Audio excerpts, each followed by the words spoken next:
have an article from IGN here, from Wesley Yin Poole specifically. Embracer boss moles increasing the price of video games beyond $70. It's something we've been discussing. But it says in the fucking byline.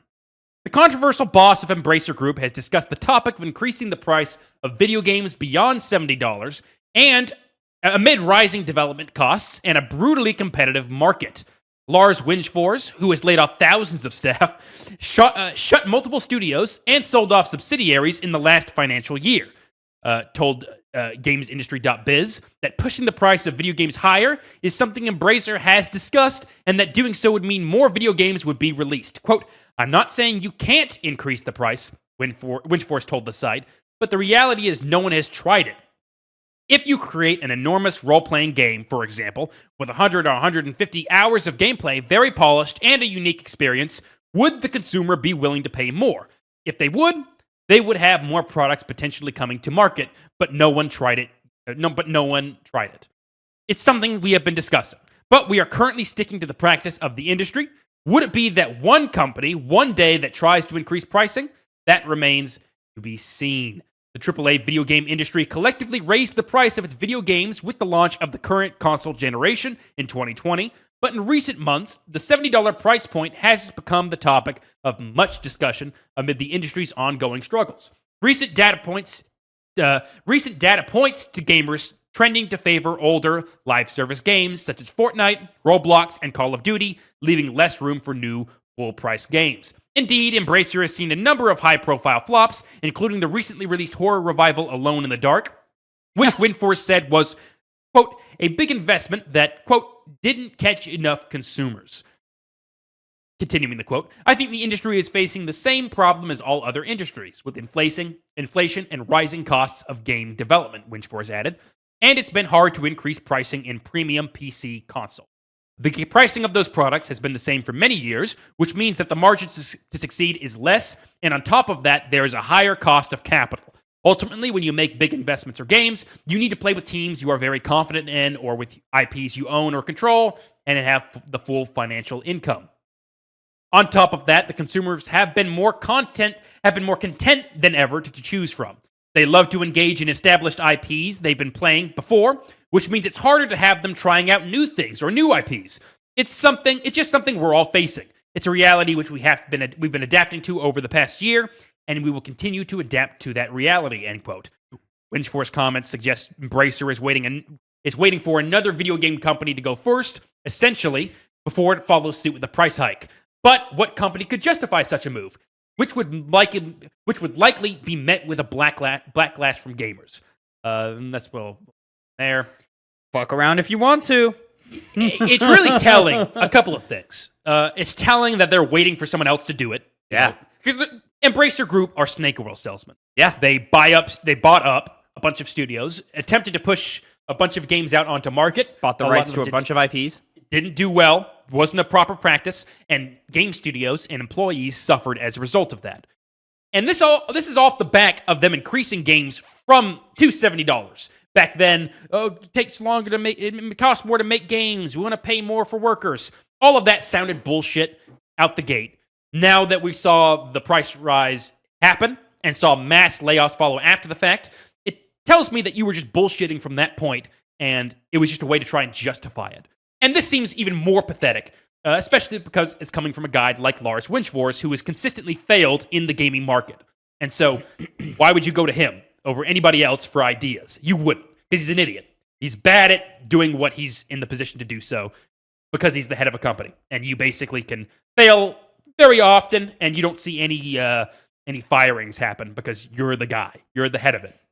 And once again, all of these things that he was saying for why $80 would be justified just sounds like he came out of a boardroom where they were discussing it, and he's still in the mindset of talking to stiff people in suits, that he was trying to say that to normal people. It just sounds like a pathetic attempt to try and make up for all the losses that they've been going through recently. Yeah, I don't disagree with you. Mm-hmm. Yeah, I think you got it right there. My only thing is like, if this industry is unsustainable, and if this industry, like they keep saying it is, and if this industry needs more profit to come from somewhere. And if it can only come from rising in prices, which I don't believe that's the case. I believe there's more creative solutions. And I believe that the CEOs need to take more pay cuts, but that's kind of how the whole world is reacting right now. There's an unstable amount of greed investing in every industry, not just video games.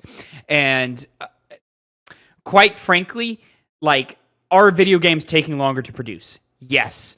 Are they more expensive than ever to produce? Yes. Do those two things kind of go hand in hand? Yes. Do we as gamers need to hold these games to the bar that they're currently at? I don't know if we do. I think I've said it before.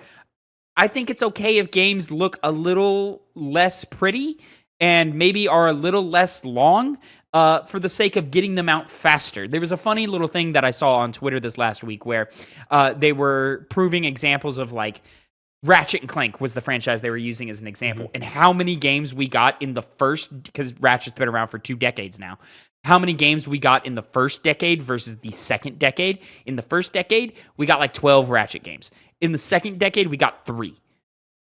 That's a problem. Now, part of that is because of the waning interest in 3D mascot platformers and how it kind of is sort of coming back a little bit, and Ratchet was popular enough to survive the purge that we got after the PS2 generation and still have games in the PS3, PS4, and PS5. But we had one game on PS4, one game on PS5, and then we had like a PS3 game, which made it into this decade of Ratchet and Clank is the point. My point of saying that all is, does Ratchet and Clank need to continue to be a showcase of technology? No. Ratchet and Clank can just be Ratchet and Clank, and that's fine, you know? There's a lot of video games that don't need to be a showcase of technology, and that's fine.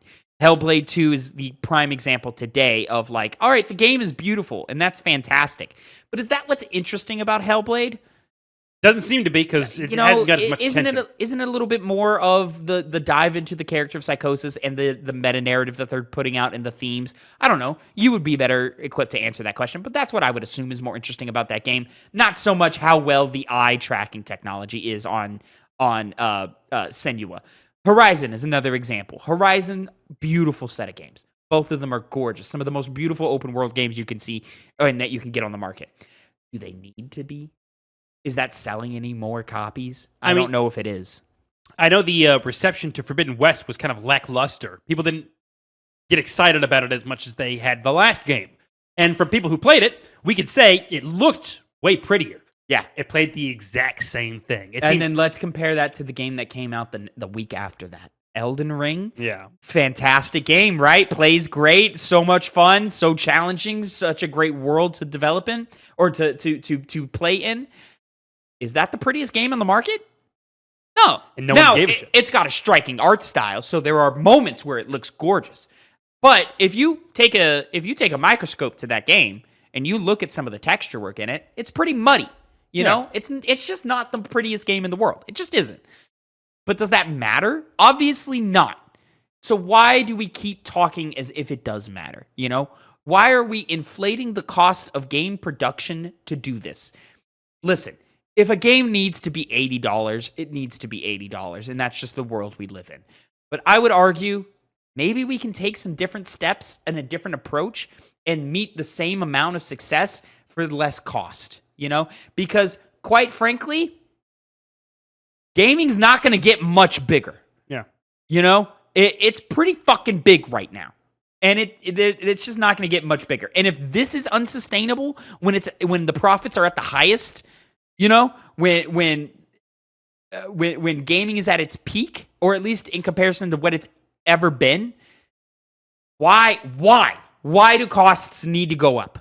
I've always stuck to this belief that any reason as to why is just a cloak for the fact they want more money. That's all it really comes down to. Undeniably, it is. Undeniably. It doesn't change anything. It has no impact at all. It's just for their wallets. Now, again, if they were like, no, we actually got to go to $80, and they showed us that, hey, this is how we keep these studios alive and we keep these people paid. It's not just going to our greedy CEOs. If they were able to, like, prove that to us, then abso-fucking-lutely I'd be willing to go to $80 for this, because I fucking love this industry. I love this medium, and I want it to succeed.